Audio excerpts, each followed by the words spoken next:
Vamos a abordar el tema control de convencionalidad, aclarando que luego va a haber un periodo de debates o de preguntas por parte de ustedes, si desean formularlas. Es un tema realmente importante, gravitante.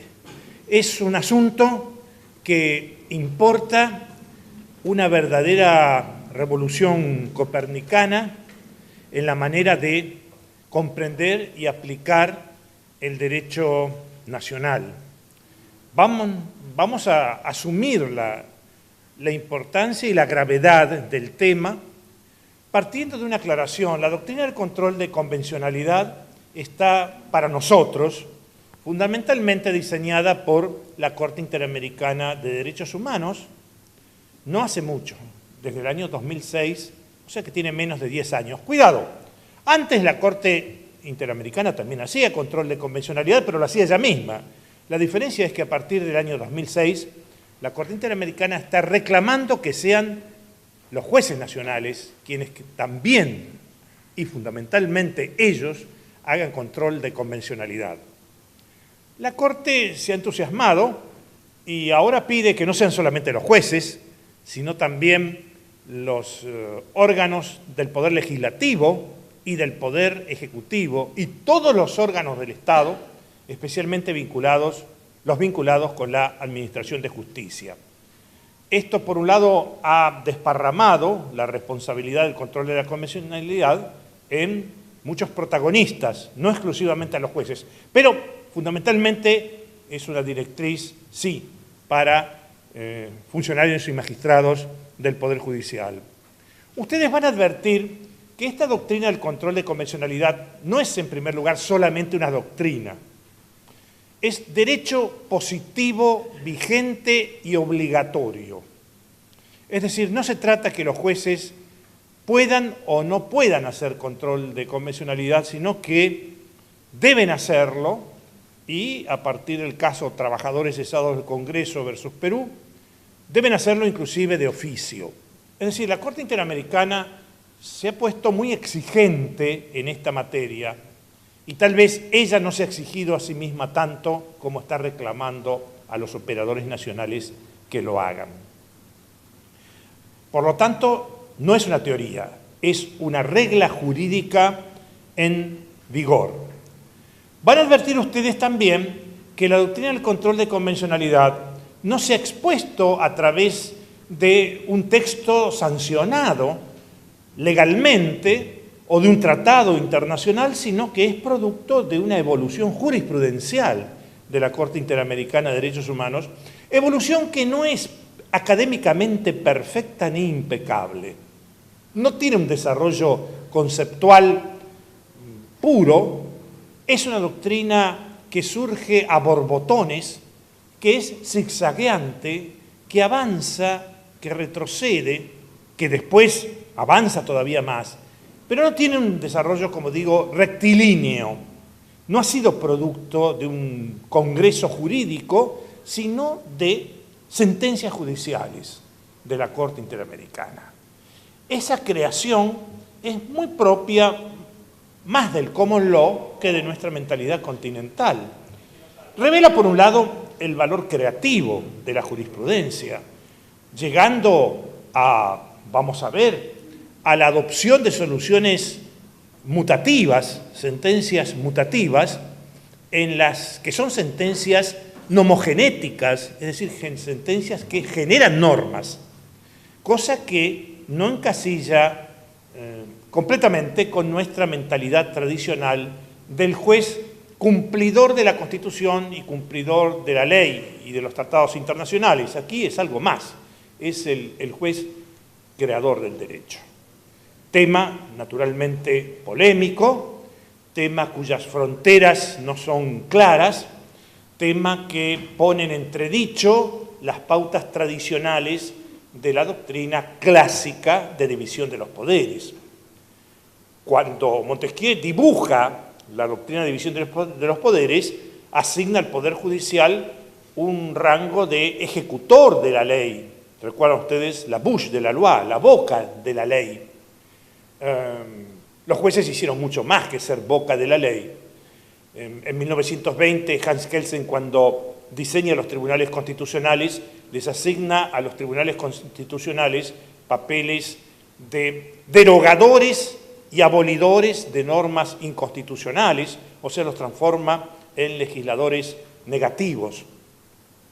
Posteriormente, el desarrollo de diversas doctrinas, especialmente del neoconstitucionalismo, va a auspiciar otra imagen del juez constitucional, y es el juez constitucional nomogenético, el juez que va a impulsar la creación de normas a través, por ejemplo, de sentencias exhortativas, o del juez que va a crear él mismo normas.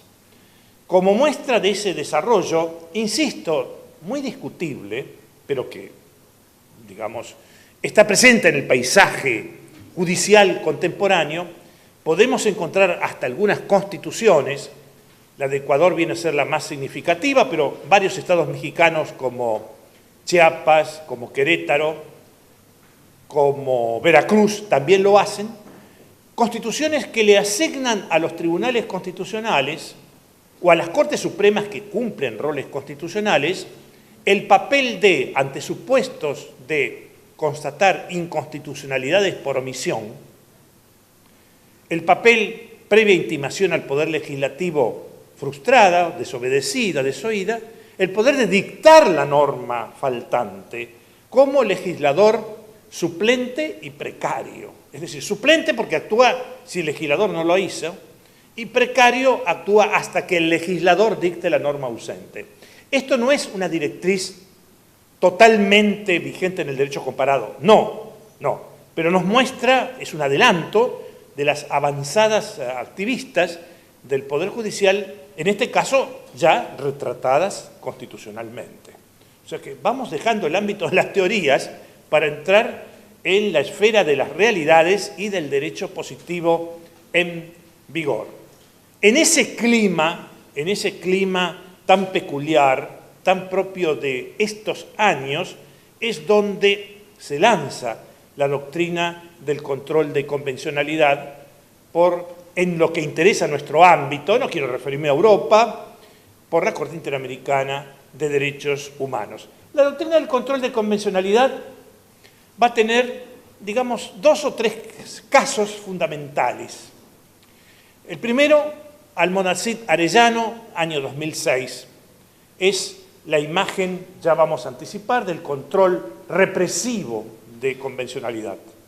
Los jueces nacionales no deben aplicar las normas internas violatorias del Pacto de San José de Costa Rica, de los tratados internacionales sobre derechos humanos que ese país haya ratificado, o tampoco deben aplicar las normas locales opuestas a la jurisprudencia de la Corte Interamericana de Derechos Humanos.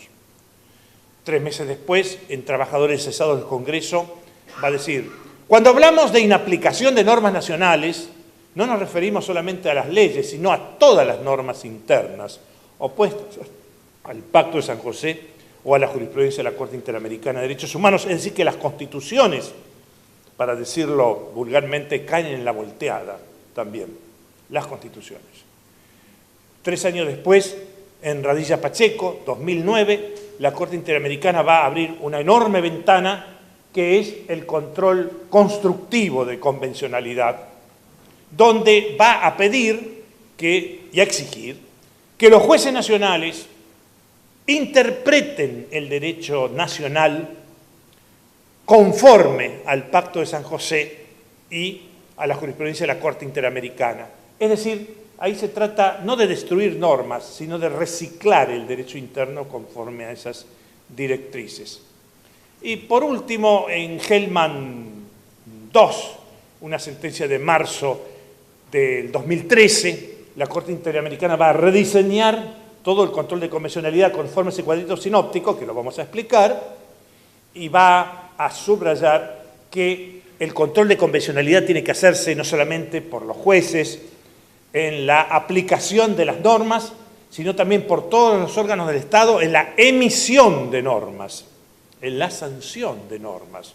Ahí extiende el cuerpo de los sujetos obligados a hacer control de convencionalidad, no solamente jueces, también legisladores, también el Poder Ejecutivo, todos los órganos del Estado, también un ombudsman, también un tribunal electoral si es un órgano extrapoder, también el Consejo de Estado en Colombia, todos deben hacer control de convencionalidad, inclusive de oficio. Es la Hellman II, un fallo contra Uruguay, la sentencia tal vez más ambiciosa en materia de desarrollo del control de convencionalidad. Con ese panorama vamos a analizar cuál es la situación actual del control de convencionalidad y sus pautas fundamentales, precisamente partiendo del fallo que comentamos. En Hellman II se llama porque Hellman I es un fallo dictado contra Uruguay por violación de derechos humanos durante la última dictadura militar de Uruguay. Hellman II es un proceso de ejecución de sentencia de Hellman I, pero la Corte Interamericana en marzo del 2013 va a responder una sentencia nueva emitida por la Corte Suprema de Uruguay de febrero del 2013, donde dijo la Corte Suprema de Uruguay: en Uruguay los delitos cometidos por la dictadura durante la última dictadura militar no son delitos de lesa humanidad y son prescriptibles porque el Estado uruguayo, cuando se perpetraron estos delitos, no había firmado los tratados de vigencia de los derechos humanos, entonces no era derecho positivo obligatorio.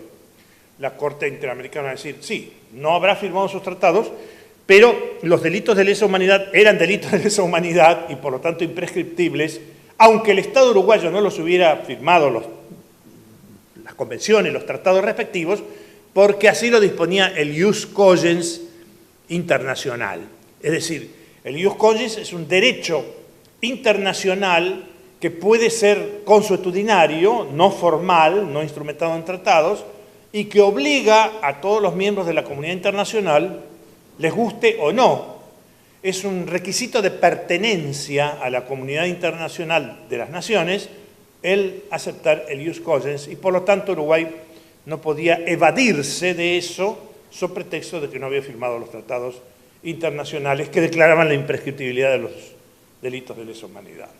Bueno, en ese caso, la Corte Interamericana va a decir, bueno, el control de convencionalidad se puede realizar en dos hipótesis principales. Se debe realizar, no se debe. Caso en que un Estado es condenado por la Corte Interamericana mediante un proceso donde el Estado ha podido comparecer, defenderse y no obstante lo pierde total o parcialmente. Y ya vamos a ver la segunda alternativa, casos en que se proyecta la sentencia dictada contra un Estado, las líneas jurisprudenciales, la doctrina sentada por la Corte Interamericana en la sentencia dictada contra un Estado, se proyecta por un efecto expansivo a todos los Estados, la doctrina fijada por la Corte Interamericana, se proyecta a todos los Estados que aceptan la jurisdicción contenciosa de la Corte Interamericana, entre los que están los principales Estados de Latinoamérica, incluyendo, desde luego, Argentina. Muy bien. Caso en que un Estado es condenado. Ahí nos encontramos ante la presencia de cosa juzgada internacional. Es la hipótesis más fácil, jurídicamente, la más simple. Un Estado condenado debe cumplir la sentencia según una regla vigente, artículo 69 y siguientes, del Pacto de San José de Costa Rica. Ahí la Corte Interamericana le reclama a ese Estado que la cumpla, la efectivice, íntegra y lealmente.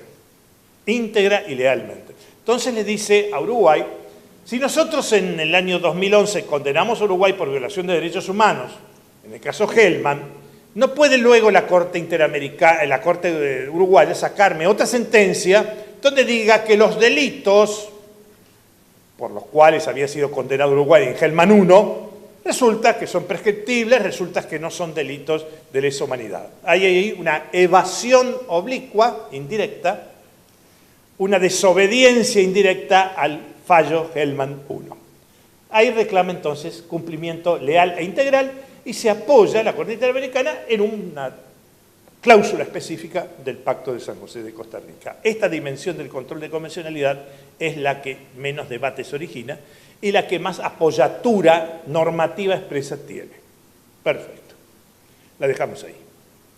Vamos a pasar ahora a la segunda alternativa, que es la más polémica, que es el control de convencionalidad que más toca a todos los jueces, pero no solamente a los jueces, también a los fiscales del Estado, a los defensores del Estado, también le toca al Ejecutivo, también le toca al Legislativo, que son los efectos expansivos de una sentencia de la Corte Interamericana de Derechos Humanos. Por ejemplo, Bulacio contra Argentina, por la desaparición de ese chico que salió del espectáculo de rock en obras sanitarias de Buenos Aires, creo, y que el muchacho es aparentemente, o no aparentemente, es asesinado en una comisaría, donde se discute la responsabilidad del comisario Espósito, quien no ordenó su ejecución, eso está claro, pero que está acusado de no haber adoptado las previsiones suficientes como para evitar ese homicidio.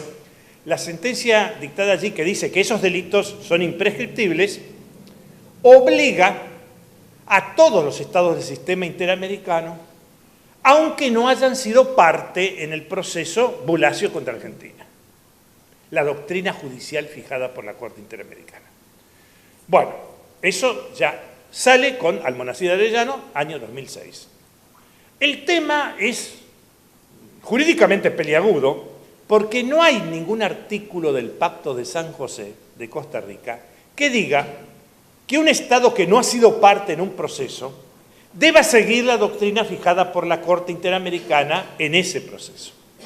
O sea, Bulacio contra Argentina obliga a Argentina. ¿Pero por qué a Chile? ¿Por qué a Uruguay? ¿Por qué a México?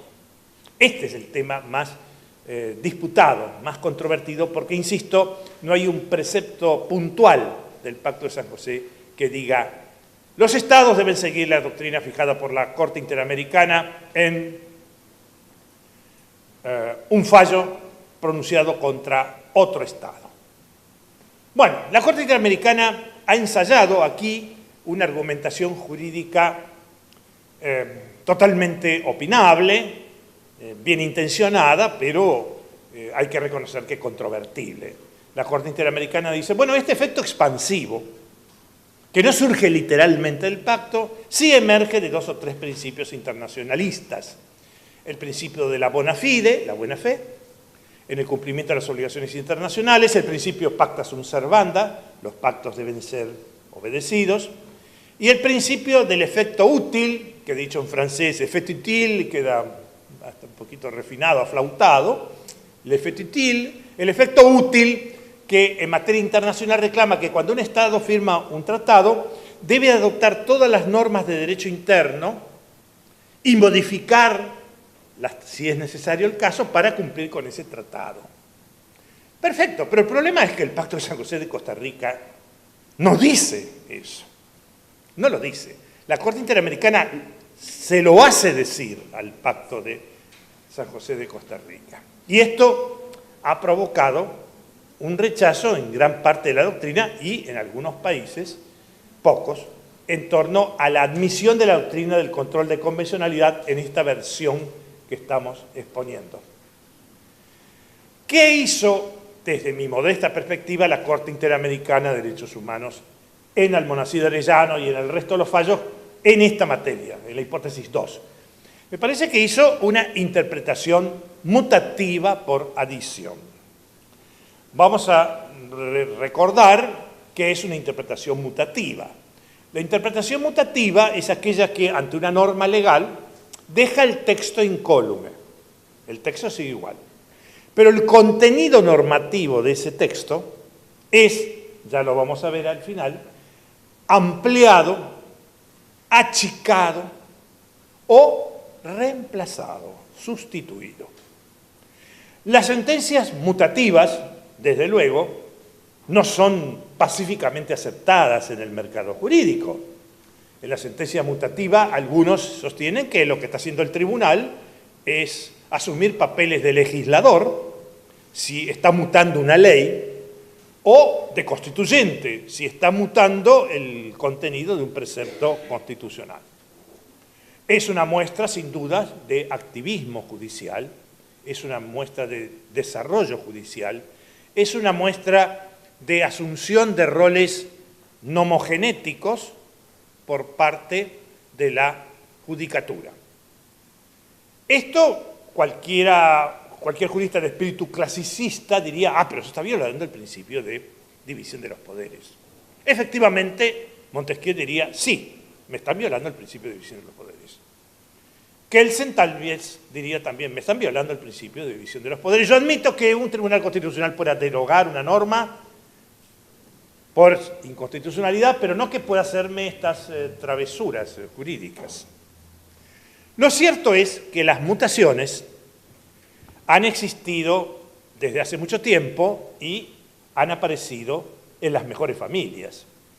Es decir, cuando la Corte Suprema de Estados Unidos, en 1803, descubre el control judicial de constitucionalidad, la Judicial Review, que no figuraba en el texto de la Constitución norteamericana, y que lo infiere de la obligación de los jueces de aplicar el derecho y, por lo tanto, si hay una ley opuesta a la Constitución y son jueces de la Constitución, no podrían aplicar una ley inconstitucional. Ese discurso, esa argumentación, de hecho, le está confiriendo al Poder Judicial una facultad que la Constitución expresamente no le daba. Y que en la Convención de Filadelfia se habían discutido 7 modelos de revisión de constitucionalidad, entre ellos el judicial, y ninguno había sido aceptado. Resulta ser que 16 años después, la Corte Suprema dice, yo, y más aún, cualquier juez puede inaplicar una ley opuesta a la Constitución. Eso fue una interpretación mutativa, en defensa de la Constitución, sí, en defensa de la judicatura también. Y una interpretación mutativa que se afirmó en el derecho consuetudinario constitucional norteamericano por los méritos intrínsecos que tiene, por la eficacia, el resultado legítimo que generalmente proporciona. En 1950 y pico, la Corte norteamericana dicta otro fallo, Aaron versus Copland, que es llamado el segundo Marbury, donde avanza más en la mutación y sostiene lo siguiente. Con la humildad que la caracteriza, explica. Las sentencias de esta Corte Suprema son la ley suprema de la tierra. Es una expresión inglesa, de common law, ¿no? Tradicional, pero es una especie de bomba atómica, claro. Son la ley suprema de la tierra y deben ser obedecidas las líneas jurisprudenciales, no solamente las sentencias en el caso concreto, las doctrinas sentadas, deben ser obedecidas por todos los tribunales de los Estados Unidos, y ya que estamos, y por las agencias del Poder Ejecutivo y del Poder Legislativo. La doctrina de Aaron versus Copland fue una doctrina mutativista. Ahora, no solamente los jueces pueden hacer control de convencionalidad, sino que las líneas adoptadas por la Corte Suprema haciendo control de constitucionalidad obligan a todo el mundo. Fíjense ustedes que en la medida en que la Corte Suprema de Estados Unidos defina un tema constitucional, por ejemplo, matrimonio gay o igualitario, como lo quieran llamar, ya desde ahí en adelante todos los demás tribunales del país tienen que coincidir con que la negación de ese matrimonio puede ser inconstitucional.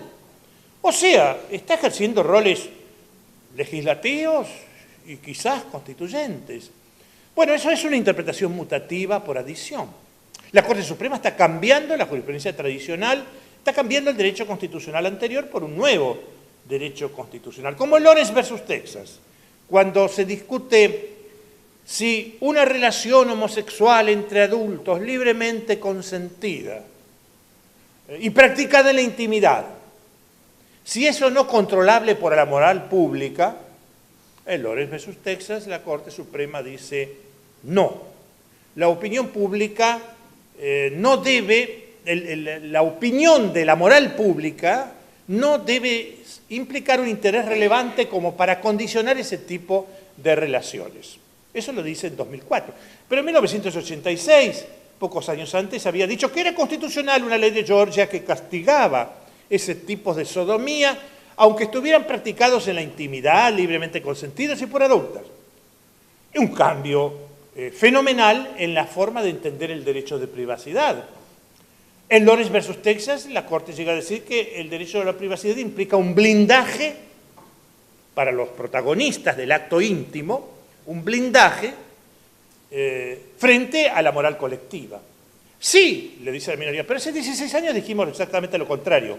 Responde la mayoría, nunca debimos haber dictado una sentencia como en Bowers. O sea, es el mayor mea culpa de la historia que un tribunal, la Corte Suprema de los Estados Unidos, dijera, nos hemos equivocado profundamente con Bowers, el caso ese de Georgia, donde había admitido la constitucionalidad de ese castigo penal. Desde ahora, ese acto es jurídicamente impune, no puede ser castigado. Bueno, con esto quiero decir, la Corte Suprema de Estados Unidos ha hecho mutaciones que, como dirían los italianos en mi rosario tan italianizada, que te la voglio dire. Es decir, mutaciones fabulosas, crear el control judicial de constitucionalidad, luego decir que sus sentencias deben ser seguidas por todo el mundo, las líneas jurisprudenciales, las sentencias sí, por el caso concreto, cumplida además, y si no, reclaman tropas federales para que se cumpla. Bueno, es mutación, y la mutación triunfa cuando logra afirmarse en el derecho consuetudinario, y ahí se consolida, se asienta. Por lo tanto, la mutación, desde luego que es opinable, desde luego que es discutible. Generalmente el éxito de las mutaciones depende del mérito intrínseco de la mutación. Si la mutación es buena, es legítima, es útil, es aceptada. Y si no, si es inútil, es rechazada por la comunidad o por los operadores. La Corte Interamericana, con este control de convencionalidad, ha hecho una mutación. La ha hecho hace poco tiempo. Ustedes dirán, a ver, ¿y cuál es el resultado? ¿Ya podemos dar un diagnóstico de que esto es aceptado o no? Se ha encarnado, ha generado derecho consuetudinario convencional. La respuesta es, parece que sí, parece que sí. La mayoría de los estados americanos, salvo Venezuela, que se retira del sistema, la mayoría lo ha aceptado, pero no es una aceptación total. ¿Qué pasa en Argentina? Vamos a aterrizar aquí. Sí, Argentina, curiosamente, en un primer momento, el caso Simón, después seguido por Videla y Macera, acepta entusiastamente esta doctrina del control de convencionalidad y la transcribe entre comillas en estas dos sentencias, entre comillas. Como dice la Corte Interamericana, control de convencionalidad, este texto. Claro, a la Corte Suprema Argentina, la doctrina del control de convencionalidad le resolvió un gran problema. El caso de las amnistías en favor de los militares y los indultos era una cuestión, desde luego, espinosa. El caso de la nulidad de las obediencias de leyes de obediencia de vida y punto final, eran temas políticamente y jurídicamente muy complicados. Para la Corte Interamericana dijo, bueno, para la Corte Argentina, a la luz de la jurisprudencia de la Corte Interamericana y del control de convencionalidad que ella reclama, esto está definido por la Corte Interamericana. O sea, la Corte Interamericana indirectamente le resolvió el problema a la Corte Argentina. No valen las amnistías, no valen los indultos en favor de personas que han cometido delitos de lesa humanidad. Si hay sentencia firme, la sentencia firme no vale, no hay cosa juzgada, no rige el non bis in idem, ¡pum!, ya está. Está liquidado. Ya viene el problema, un paquete, el menú, ya está resuelto. O sea, la Corte Argentina adoptó esa doctrina del control de convencionalidad de manera muy entusiasta y luego, en algunos casos, también los efectivizó, inclusive para resolver problemas de derecho constitucional interno. Por ejemplo, en Rodríguez Pereira, ¿corresponde o no la declaración de inconstitucionalidad de oficio? Rodríguez Pereira, hace un par de años, la Corte nuestra dijo, bueno, si los jueces tienen que hacer control de convencionalidad de oficio, según la Corte Interamericana, caso trabajadores cesados del Congreso contra Perú, bueno, naturalmente también pueden hacer control de constitucionalidad de oficio. Está, otro problema resuelto.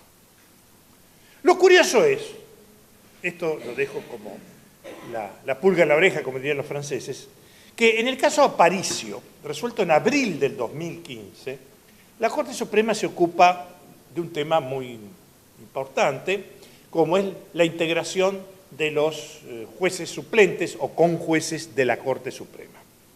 Y ahí la Corte dice los conjueces deben ser designados, pueden ser designados por el presidente con los 2/3 de votos de los senadores presentes, pero requiere que sea con 2/3 de votos de senadores presentes. Y los conjueces que estaban ahí en danza no habían obtenido los 2/3. Bueno, está bien, es un tema opinable, pero el criterio de la Corte tiende a ser atractivo.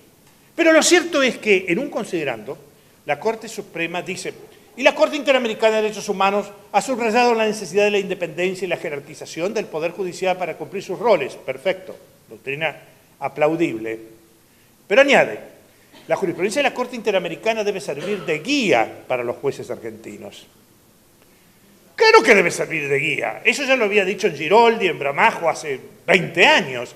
El tema es que el control de convencionalidad no se conforma con que la jurisprudencia de la Corte Interamericana deba servir de guía en la interpretación de los derechos constitucionales.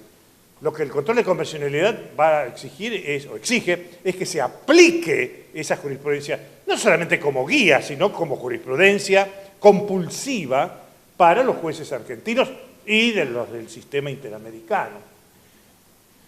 Hay un interrogante, ¿por qué la Corte nuestra, que había adherido ya en 4 o 5 casos, Rodríguez Pereira, el último, no hace mucho, ahora en Aparicio utiliza una versión muy light del principio de convencionalidad y vuelve a la teoría de la guía, que era una teoría que hoy ya parece cavernícola, porque se expuso hace 20 años atrás? ¿Implica Aparicio un retroceso en la admisión de la doctrina del control de convencionalidad? ¿Ahora la jurisprudencia solamente vale como guía o es jurisprudencia expansiva obligatoria? Creo que la Corte nuestra en Aparicio no abandonó la tesis tradicional y quiero creer que es un lapsus de diseño de la sentencia. Pero los cuestionantes de la teoría de control de convencionalidad seguramente dirán, ha habido un paso atrás en la Corte Suprema Argentina.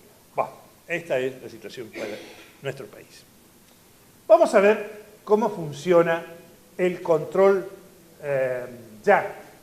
expansivo de los fallos de la Corte Interamericana en el ámbito de cualquier país adherido al sistema. Funciona de 2 maneras, control represivo y control constructivo.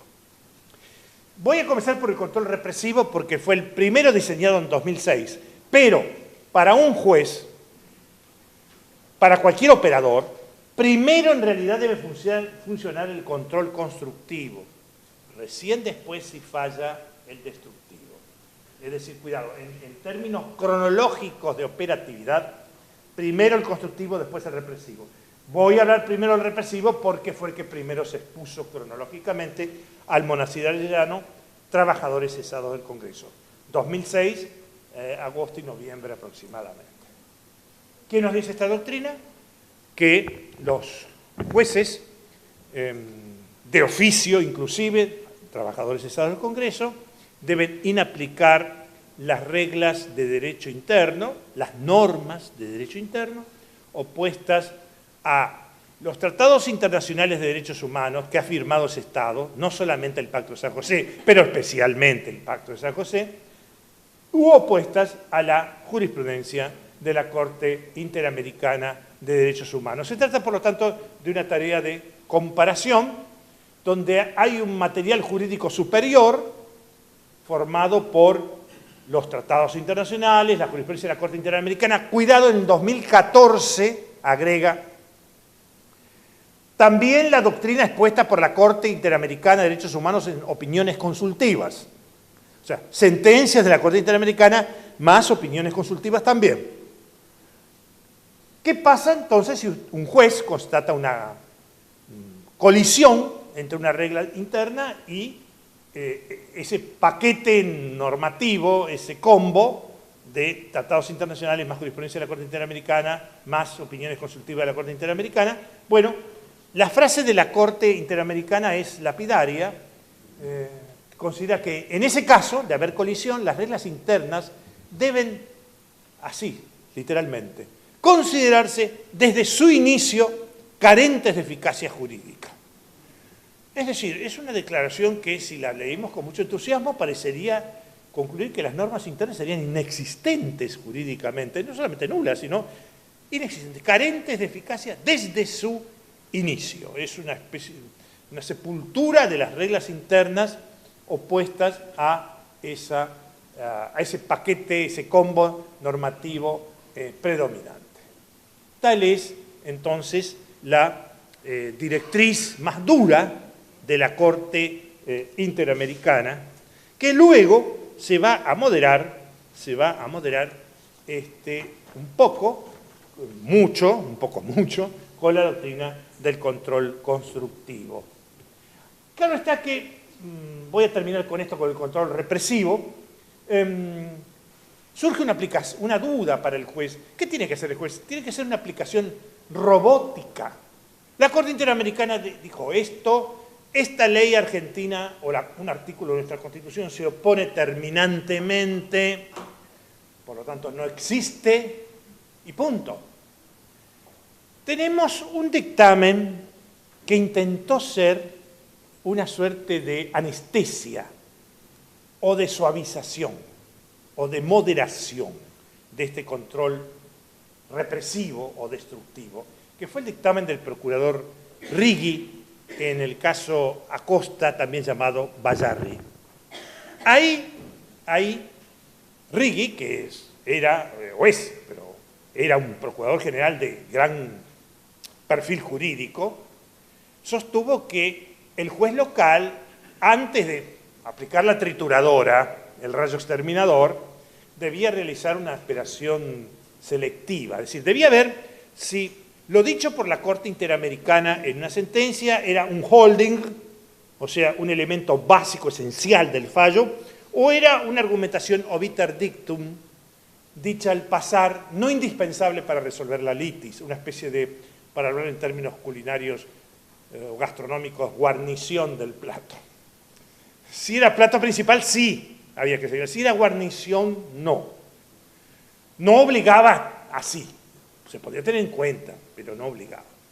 El segundo elemento moderador era ver si los hechos del caso eran básicamente iguales. O sea, la Corte Interamericana dijo esto en tal situación fáctica. Yo, juez, si tengo una situación fáctica que resolver parecida, similar, perfecto. Pero si es muy distinta, podría evadirme diciendo que no se aplica la plataforma fáctica, aquella doctrina. Y la tercera cláusula o mecanismo de escape era ver si la doctrina de la Corte Interamericana, sentada en un caso contra Nicaragua o contra México, lo que sea, violaba o no las normas de derecho público de la Constitución. Artículo 27. La Argentina está obligada a firmar tratados de paz y comercio con las naciones extranjeras, respetando los principios de derecho público de esta Constitución. Si había una violación a esos principios de derecho público, entonces el peso de la doctrina sentada por la Corte Interamericana comenzaba a desinflarse. Desde luego, una aclaración. Si la regla de derecho interno es más beneficiosa para la persona, más provechosa, rige el principio indubio pro persona, admitido por el propio Pacto de San José, y en ese caso no habría dudas en aplicar la regla interna más beneficiosa. Hablamos de un supuesto en que la norma interna es menos beneficiosa que la regla del derecho internacional de los derechos humanos. Entonces, Righi decía, cuidado, hay que ver, la tesis de la Corte Interamericana es holding o es obiter dictum. 2, los hechos son similares o no son similares. 3, hay o no violación a los principios de derecho público de la Constitución. Bueno, la Corte Suprema, cuando en el caso Acosta toma ese valioso dictamen, dicta un fallo, siguiendo al Procurador General, en los puntos 1, 2, 3, 4, 5, 6, punto. No el 7, que era donde Righi había hecho estas salvedades o estas cautelas. Es decir, la Corte no adoptó la doctrina Righi. No la rechazó, no la mencionó, pero basó su fallo en los puntos del dictamen del Procurador General ajenos a el tema que a nosotros nos estaba interesando. Es decir, que la doctrina Righi quedó en el mar de las iniciativas, de las postulaciones, pero no en el ámbito del derecho positivo.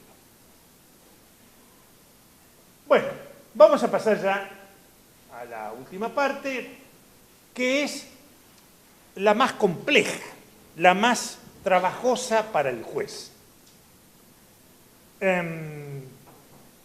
Es el control constructivo de convencionalidad. ¿Qué quiere decir control constructivo? En el caso Radilla Pacheco, 2009, 3 años después de Almonacid Arellano, de trabajadores cesados del Congreso, donde la Corte había Interamericana dicho, señores jueces, pónganse a trabajar con el control de convencionalidad, la Corte Interamericana les va a pedir algo más a los jueces. Dice, no es solamente un problema de aplicación de normas, sino de interpretaciones legales y constitucionales.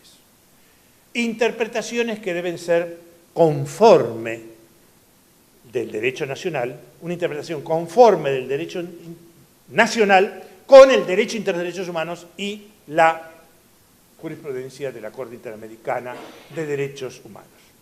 Es la doctrina de la interpretación conforme que rige en el ámbito del control de constitucionalidad. Eso ya, la doctrina de la interpretación conforme en el ámbito del derecho constitucional es un lugar común que nadie discute y que después que el Tribunal Constitucional Federal alemán la adoptó, se divulgó por todo el mundo. La interpretación conforme dice que una ley debe interpretarse de acuerdo en lo posible, en consonancia, en coincidencia con la Constitución y no contra la Constitución. Es un mecanismo de rescate de normas. Esta norma es dudosa, esta ley es dudosa si es constitucional o no.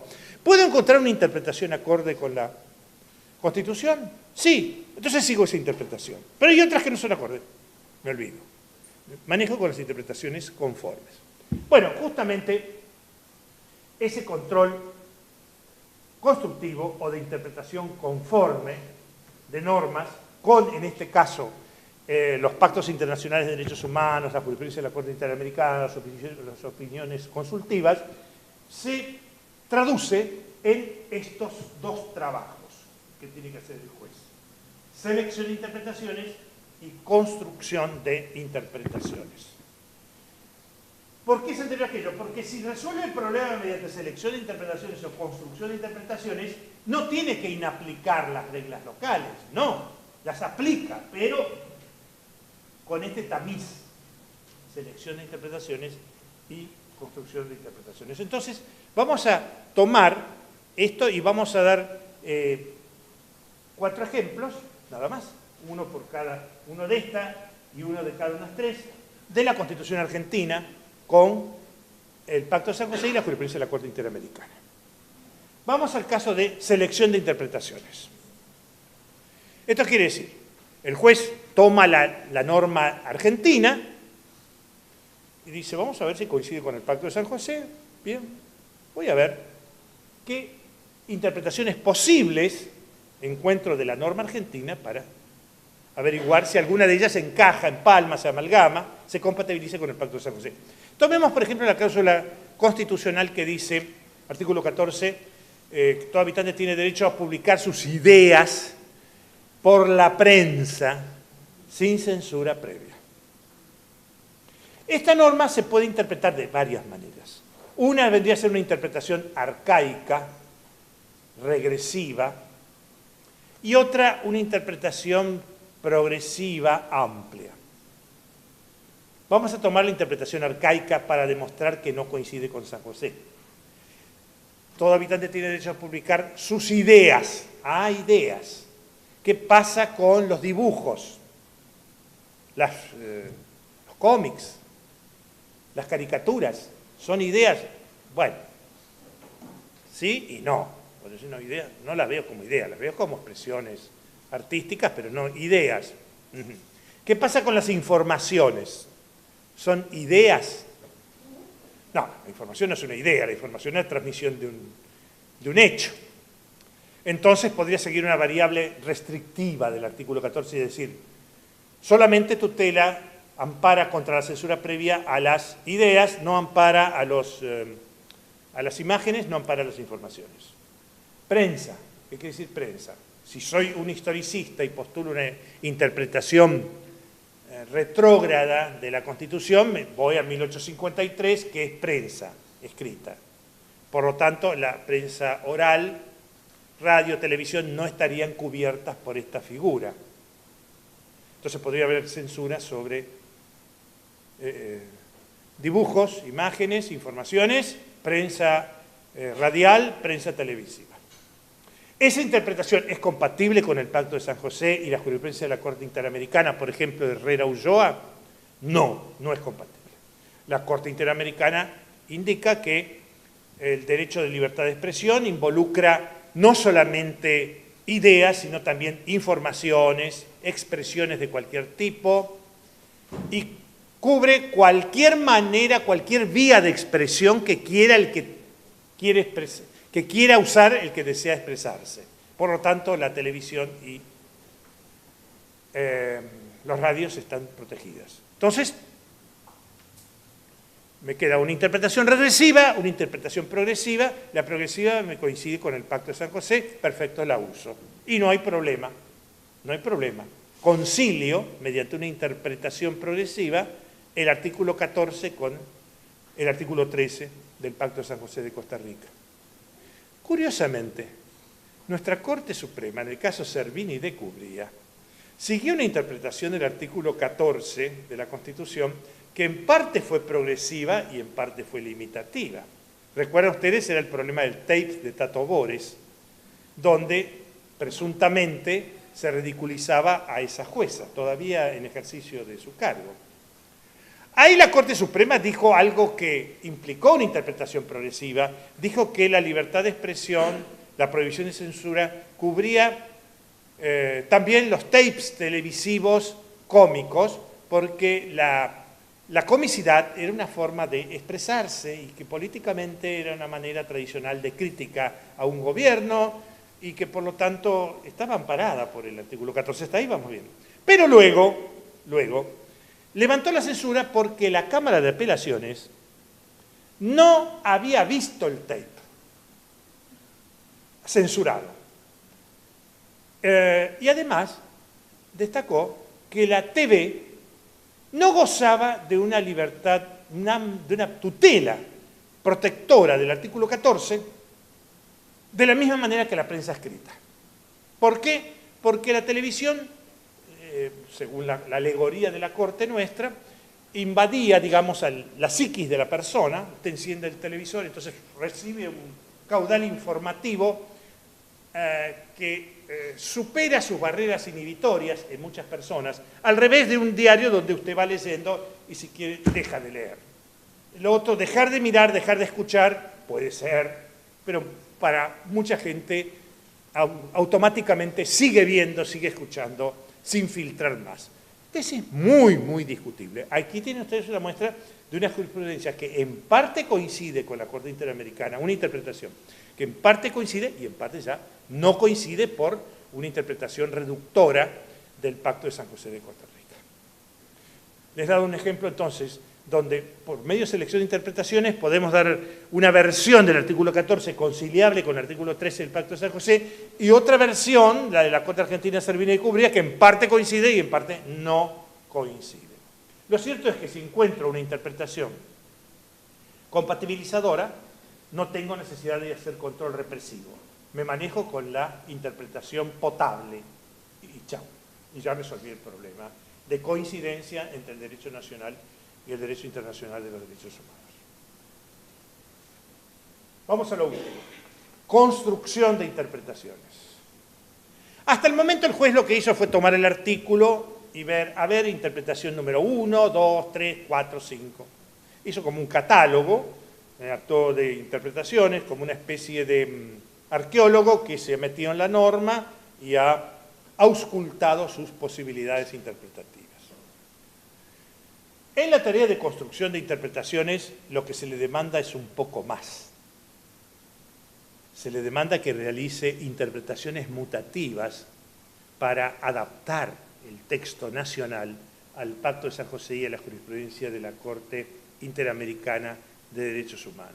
Y vamos a tomar 3 ejemplos de la Constitución, dichos rápidamente, de interpretación mutativa donde el operador, el juez, le añade algo al contenido de la regla constitucional, una opción donde le quita algo, interpretación mutativa por sustracción, y una mixta donde le quita algo y le agrega algo. Tomemos una por adición, por agregado. Una sentencia muy conocida de interpretación por adición, no del Pacto de San José de Costa Rica, sino de la Constitución, fue el caso Massa sobre especificación, que recuerdan ustedes si se discutía si el 1.40 era constitucional o no, si era infrarresarcitorio o era resarcitorio para el que había depositado en dólares durante el corralito. La Corte Suprema dijo, bueno, si al 1.40 le sumamos el SER, la actualización mediante el SER, más un interés no capitalizable del 4%, entonces el producto de este combo no lesiona al depositante porque va a cobrar con este régimen algo parecido a lo que cobraría con dólares. Y por lo tanto, no habría un agravio constitucional manifiesto. Ahí la Corte inventó un sistema de ajuste triple, el 1.40 más el SER más el 4. Bueno, una interpretación mutativa por adición. En el caso nuestro tenemos, por ejemplo, un tema muy debatido, cuál es el derecho de las comunidades indígenas a las tierras que tradicionalmente poseen, que así figura en el artículo 75, inciso 17 de la Constitución. Derecho a la propiedad comunitaria de las tierras que tradicionalmente poseen, pueden no tener título, pero con esa posesión tradicional basta. Para la Corte Interamericana eso está bien, sí, está muy bien, pero la Corte Interamericana pide algo más. Dice que también tienen las comunidades indígenas, los pueblos originarios, y otros, las comunidades tribales, pueden ser tribus negras, como la de Surinam, por ejemplo, o las afrobolivianas, a las tierras que tradicionalmente poseen y a recuperar las tierras de las que hubieran sido ilegítimamente sustraídas. Entonces, el texto constitucional argentino no choca con el Pacto de San José, pero parece insuficiente. Para tornarlo compatible, tenemos que leer que los pueblos originarios tienen derecho a la propiedad comunitaria de las tierras que tradicionalmente poseen y de aquellas otras que hubieran sido ilegítimamente sustraídas. Interpretación mutativa por adición. Por sustracción. Este es un caso muy conocido, puede ser el caso Simón, donde nuestra Constitución confiere al Congreso la facultad de dictar amnistías y al presidente de la Nación indultar. ¿Cuáles son los requisitos constitucionales?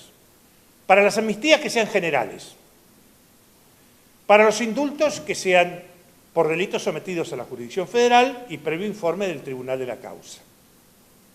Bien, pero para la Corte Interamericana todo eso está bien, pero no es viable con respecto a delitos de lesa humanidad.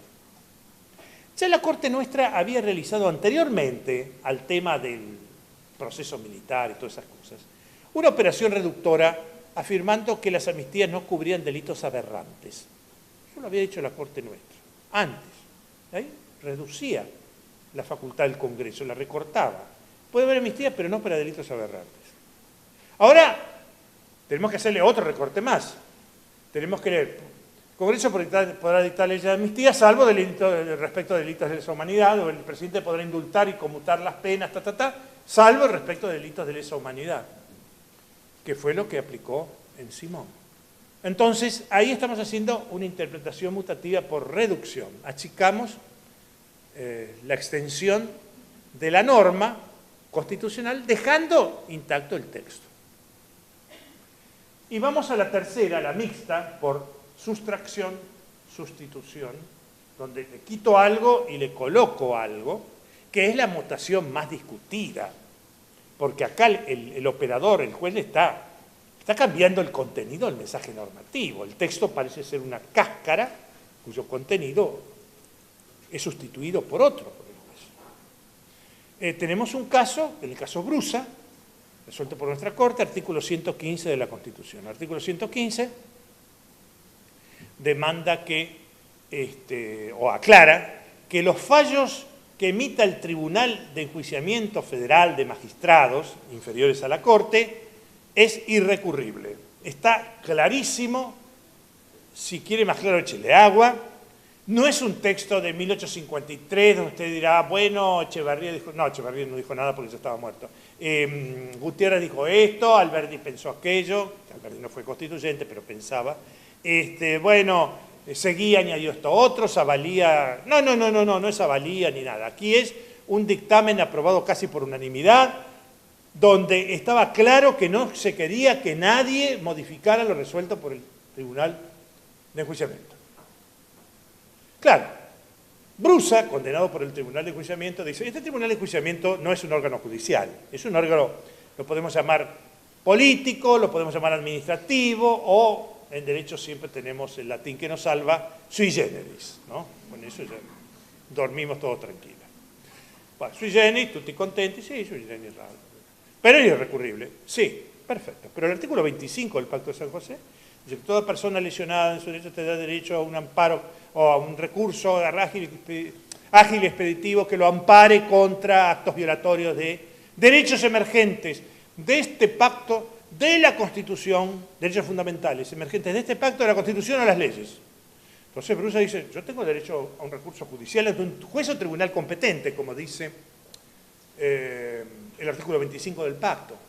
Bueno, ¿qué hacer? ¿Qué hacer? Es uno de los pocos casos donde nuestra Corte toma el toro por las astas. Hay un voto de Zaffaroni muy interesante, muy franco, dice, hay colisión. Hay colisión, esto no empalma, no pega. Pero ¿podemos hacerlo pegar? Bueno, sí, a través de una interpretación que va a ser, de hecho, sustitutiva, por sustracción, adición. ¿Y cómo lo hace la Corte? Así. A las palabras será irrecurrible, las entiende así. Por un lado, reduce el ámbito de la irrecurribilidad. Será irrecurrible en el ámbito administrativo y en el ámbito político. Por otro lado, lo amplía, pero es recurrible en el ámbito judicial. A través de lo que Brusa quería, el recurso extraordinario federal. Ustedes me dirán, ¿pero por qué la Corte eligió el recurso, y Brusa, el recurso extraordinario federal y no el amparo? Porque cuando a Patti y Bussi no lo admiten en la Cámara de Diputados, cuestionan eso por amparo. ¿Por qué Brusa no pudo discutir su expulsión como juez por amparo? Bueno, en primer lugar porque él se conformaba con el recurso extraordinario federal. En segundo lugar porque aquí estamos creando derecho. La Corte está inventando una escalera procesal judicial. Podría haber dicho el amparo, pero estuvo en danza el recurso extraordinario, vaya por recurso extraordinario, tomando por analogía lo que la propia Corte había inventado anteriormente, casos Trovato y otros, para impugnar las destituciones operadas por el Senado de la Nación mediante el juicio político respecto a ciertos jueces. Ahí la Corte inventó, al decir inventar no la estoy reprochando, digo, creó mutativamente el recurso extraordinario federal contra sentencia del Senado, que no estaba en la cabeza de los constituyentes y que durante 100 años o más se había rechazado. Caso Castellano, por ejemplo. La Corte había dicho, no, las decisiones del Senado son políticas, no son justiciables. Pero luego cambia con la Corte después del 83 y habilita el recurso extraordinario federal. Entonces, por analogía, Brusa el recurso extraordinario federal. Después lo perdió el recurso extraordinario federal sobre el fondo del asunto. Pero, mientras tanto, se satisfizo la exigencia del artículo 25 del Pacto de San José mediante esa interpretación mutativa mixta. Bueno, en síntesis, como ven ustedes, el tema, dicho en un cuadrito sinóptico, parece, digamos, candoroso y engañosamente simple. No es así, es medio complejo, pero nos revela varias cosas. El papel creativo de la jurisprudencia, para algunos esto ya es un exceso, para otros es lo que debe hacerse para cumplir con el Pacto de San José. nos revela la alternativa de un control constructivo previo al represivo, hay que ensayar esto primero, nos revela que en muchos casos el juez no va a encontrar soluciones ya hechas. Esa es tal vez el cambio mental, el lavado de cerebro que tenemos que hacer los partícipes de la función judicial, en sentido amplio, involucro también a los integrantes del Ministerio Público, por supuesto. Y es advertir que la interpretación no consiste solamente en hallar soluciones preestablecidas por el constituyente o por el legislador, sino algunas veces elaborar soluciones. Esa elaboración de soluciones requiere, en primer lugar, un espíritu más elástico y requiere cierta intuición y dotes especiales en el operador. Un espíritu conformista, evidentemente, se va a sentir muy desorientado aquí.